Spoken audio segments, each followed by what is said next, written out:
आज के इस विश्लेषण में हम सीधे उस सनसनीखेज अफवाह की तह तक जाएंगे जिसने पूरे बाजार में हलचल मचा रखी है। शुक्रा फार्मास्यूटिकल्स लिमिटेड के बारे में इन दिनों काफी चर्चा है। कई तरह की बातें तैर रही हैं, लेकिन बिना तथ्यों के किसी भी नतीजे पर पहुंचना जल्दबाजी होगी।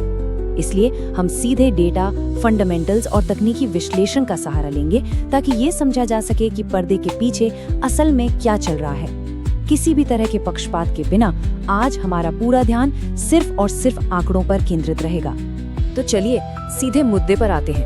बाजार में एक दावा बहुत तेजी से फैल रहा है कि क्या सच में कोई ऐसा पेनी स्टॉक जिसकी कीमत कभी महज 20 पैसे हुआ करती थी, वो 200 गुना तक का रिटर्न दे सकता है। मतलब सुनने में तो ये किसी भी आम निवेशक को रोमांचित कर दे, लेकिन जब हम वित्तीय बाजारों को देखते हैं तो भावनाओं को किनारे रखकर केवल ठोस तथ्यों पर बात करनी होती है।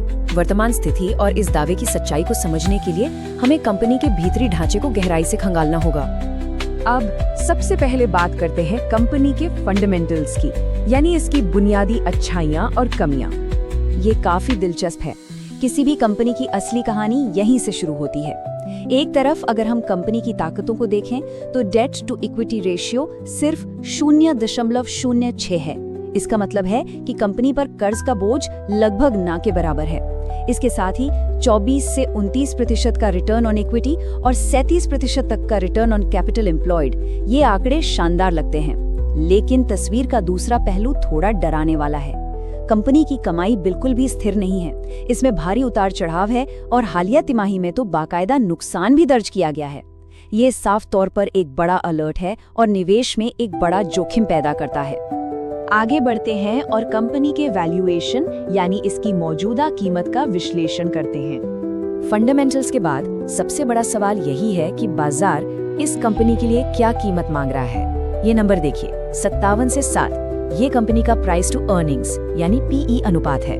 अब अगर हम फार्मा सेक्टर की बाकी कंपनियों से इसकी तुलना करें तो ये एकदम साफ हो जाता है कि ये स्टॉक फिलहाल महंगे की श्रेणी में खड़ा है। बाजार मौजूदा कमाई के मुकाबले एक बहुत भारी प्रीमियम देने को तैयार है, जो निवेश के नजरिए से हमेशा एक सुरक्षित दाव नहीं होता। तो सबसे महत्वपूर्ण बात यह है कि स्क्रीनर का डेटा असल में क्या कह रहा है। केवल पीई ही नहीं बल्कि प्राइस टू बुक अनुपात भी काफी ऊंचा है। लगभग 1250 से 1325 करोड़ रुपए के मौजूदा मार्केट कैप पर किसी भी नजरिए से ये नहीं कहा जा सकता कि ये स्टॉक सस्ते में मिल रहा है। ये एक काफी ऊंचे प्रीमियम पर ट्रेड कर रहा है। इसे इस वैल्यूएशन को सही साबित करने के लिए भविष्य में बिना किसी चूक के लगातार बेहतरीन नतीजे देने होंगे। चलिए अब बात करते हैं तकनीकी स्तरों की, जहां हम इसके प्राइस एक्शन, उतार चढ़ाव और संभावित लक्ष्यों को समझेंगे। चॉइस इंडिया के चार्ट डेटा को देखें तो एक बात बिल्कुल साफ है, ये शेयर कमजोर दिल वालों के लिए नहीं है। पिछले 52 सप्ताह का भारी उतार चढ़ाव देखिए। एक तरफ इसने लगभग 65 रुपए का हाई बनाया और दूसरी तरफ ये 13 से 17 रुपए के निचले स्तर तक भी लुढ़क गया। फिलहाल ये लगभग 30 रुपए के आसपास है। इस तरह की भयंकर अस्थिरता, जिसे हम वोलेटिलिटी कहते हैं, इसके जोखिम प्रोफाइल को बहुत ज्यादा बढ़ा देती है। आइए देखते हैं कि तकनीकी तौर पर ये चार्ट कैसे विकसित होता है। अगर ये शेयर 30 से 31 रुपए के कड़े रेजिस्टेंस को एक मजबूत वॉल्यूम के साथ पार कर लेता है और वहां टिकता है, तो इसके ऊपर जाने के नए रास्ते खुल सकते हैं। ऐसा होने पर पहला संभावित लक्ष्य 35 से 38 रुपए का होगा। अगर तेजी बनी रही तो दूसरा कदम 45 से 50 रुपए और फिर अंत में तीसरा बड़ा लक्ष्य 60 से 65 रुपए तक जा सकता है। लेकिन ध्यान रखिए, ये सब पूरी तरह से एक पक्के तकनीकी ब्रेकआउट और मजबूत ट्रेंड पर ही निर्भर करेगा। बाजार में हमेशा दोनों तरफ देखना जरूरी होता है। 28 रुपए का लेवल यहाँ एक बेहद महत्वपूर्ण सपोर्ट है।